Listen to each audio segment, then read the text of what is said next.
Once upon a time, in Obelag village, lived a poor couple, Ikechi and Nneka.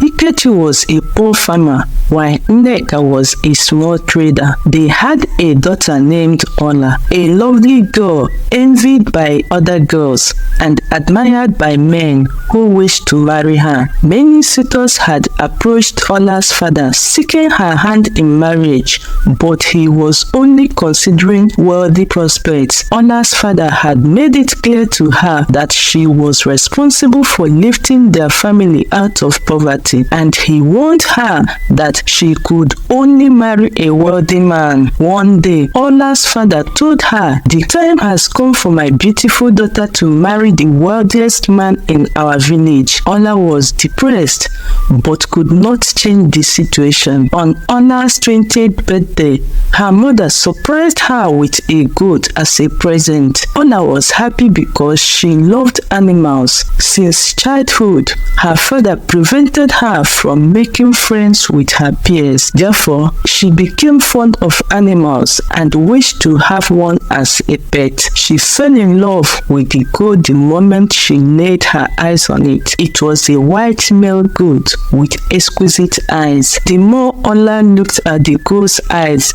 the stranger they appeared. It seemed as if she was looking into human eyes. They were so captivating that she found it hard to look away, making Ola even more attached to the goat. She built a wooden house for the goat in the backyard. She fed the goat 3 times a day, but on the second day, Ola noticed that the goat hadn't eaten the grass she had given it. Thinking that the goat might not like that particular grass, she offered a different one. The next day, Ola found the goat still hadn't eaten. Feeling sorry for it, Ola shared her breakfast with the goat. She watched as the goat eagerly devoured the food. Ola then gave it her remaining food since it hadn't eaten for 2 days.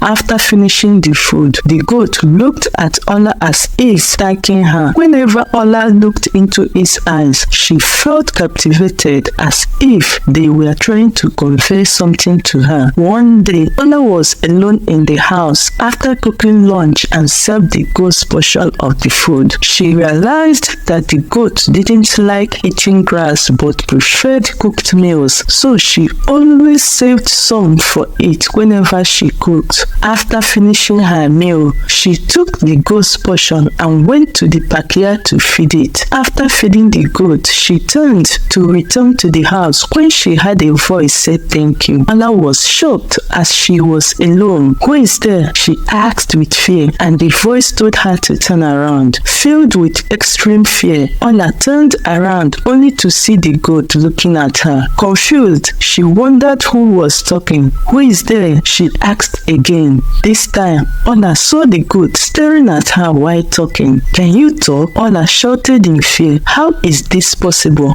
The goat assured her not to be afraid, saying she wouldn't harm her and that he was just a friend. After Ola had calmed down, the goat asked why she was always in low spirit and told her that he had noticed bitterness in her eyes. Ola was still trying to understand what was happening. Being a lonely girl without friends, she found having a friend fascinating. She confided in the goat, telling him about her father's plan to marry her off to a man old enough to be her father and become his 5th wife. They talked for so long that Ola, for the first time, felt someone truly listen to her feelings. They ended up talking for hours without realizing it. Afterward, Ola asked how it was possible for the goat to talk, but the goat said he would explain Sunday. As it got darker, Ola said goodbye and prepared dinner. From that day on, Ola felt she had a friend who listened to her complaints without imposing their views on her. Ola began spending more time in the backyard, sometimes staying there for hours and even bringing her food to eat. Her family noticed some unusual changes in Ola. She would talk and laugh loudly in the goat's house in the backyard. Once, her mother had her talking and laughing and wondered who her daughter was was conversing with. When she went to the backyard, she saw Ola talking and laughing with the goat. Ola's mother worried about this, thinking it was because her father insisted she marry a man the same age as her husband. She feared Ola's stress might be causing her to talk to a goat, so she pleaded with her husband to reconsider his decision since Ola was their only daughter. However, Ola's father refused to reconsider and informed Ola about her husband's family visiting in 3 days to perform marriage rites. When Ola heard this news, everything crashing down on her again. She had forgotten about the impending marriage because she had been spending time with the goat. Tears filled Ola's eyes as she rushed to the backyard, crying bitterly. She had never dreamed of marrying for love because her father had made it clear she must marry a wealthy man to lift their family out of poverty. Despite many rich suitors, her father chose Chief Amadi, the wealthiest, even though he was much older than her. Rumors painted Chief Amadi as ruthless with a heart of stone. It was said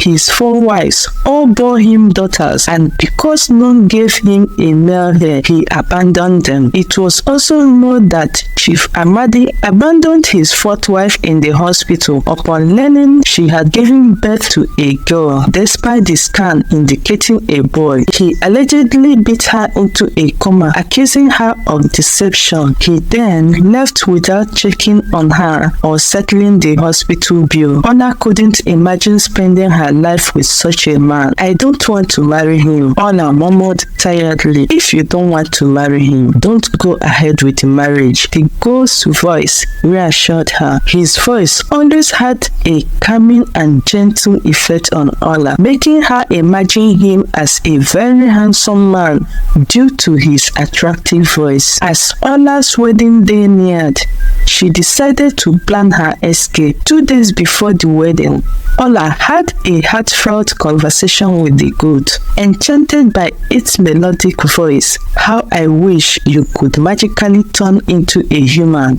so I could escape with you and become your bride instead," she said. The goat chuckled and posed a question to Ola. "If I magically turned into a human, I would have nothing.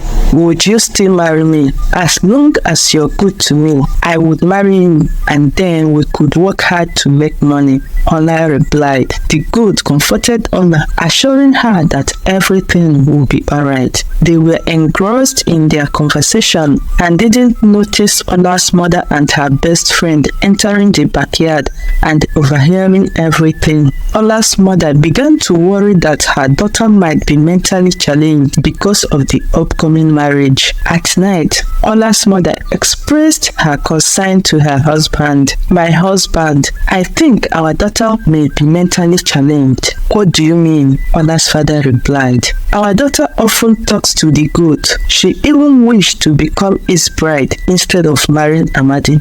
Ola's father was furious and went to the backyard to kill the goat. However, when he got there, the goat was nowhere to be seen. He questioned Ola about the goat's whereabouts, but she didn't know. They searched everywhere, but the goat was gone. Ola felt heartbroken and abandoned. The next day, rumors spread throughout the village that Ola was mentally sick and wanted to marry a goat instead of Chief Amadi. It was even rumored that she preferred a goat over Chief Amadi. When Chief Amadi heard this, he went straight to Ola's house to confirm it, but Ola's father assured him not to worry, saying his daughter was ready to marry him. Due to the goat's disappearance, Ola was feeling low. She couldn't understand why or what was wrong with her. It felt like she had lost something precious. "Why am I feeling this way about a goat?" Ola asked herself. "Does it mean I have fallen in love with a goat?" Ola shook her head to reject the idea, but she couldn't shake the emptiness in her heart. She no longer bothered with escaping plans and didn't care about her marriage to Chief Amadi anymore.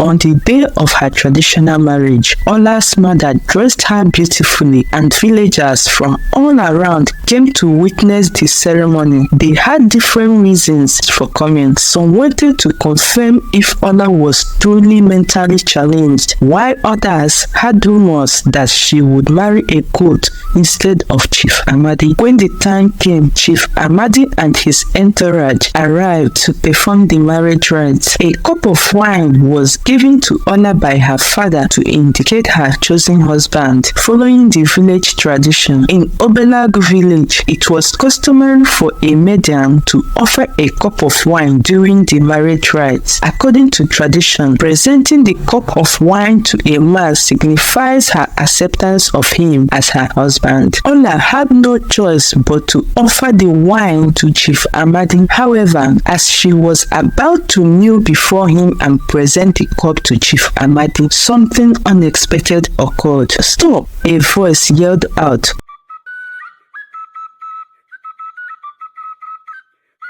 Thank you for watching. Subscribe for more videos like this and don't forget to drop your comments below. Bye!